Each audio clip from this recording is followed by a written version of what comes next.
أغاب يا سيدنا. أغاب يا أبونا أنطونيوس السورياني.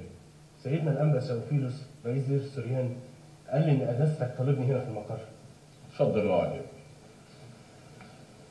أنت يا ابني خادم مبارك في مجال الخدمة والدراسات الروحية، وأنا عجباني جدا دراساتك وأبحاثك اللاهوتية القيمة. يا سيدنا ده ابنك الخاطي، وكل أبنائك عايشين ببركة صلواتكم وبالنعمة الكبيرة اللي وضعها رب المجد بين إيديكم. يا ابني أنا خاطي. كل شعب المسيح عارف يا سيدنا إن قداستك ما بتحبش إن حد يذكر إنجازاتك ولا المعجزات اللي بيصنعها رب المجد على إيديك، وبتنكر ذاتك وبتكره الافتخار الباطل، عملا بقول معلمنا بولس الرسول: وأما من افتخر فليفتخر بالرب، لأنه ليس من مدح نفسه هو المزكى، بل من يمدحه الرب.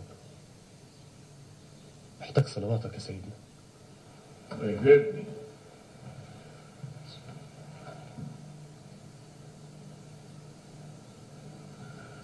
أنا بضع صليب رب المجد على راسك يا ابني، وأعلن رسمك يا أنبا شنودة أسقف للتعليم في الكنيسة القبطية الأرثوذكسية، ويوم 30 سبتمبر هتتم صيامتك مع أسقف للخدمات الاجتماعية بقوة رب المجد، والرب يباركك يا ابني.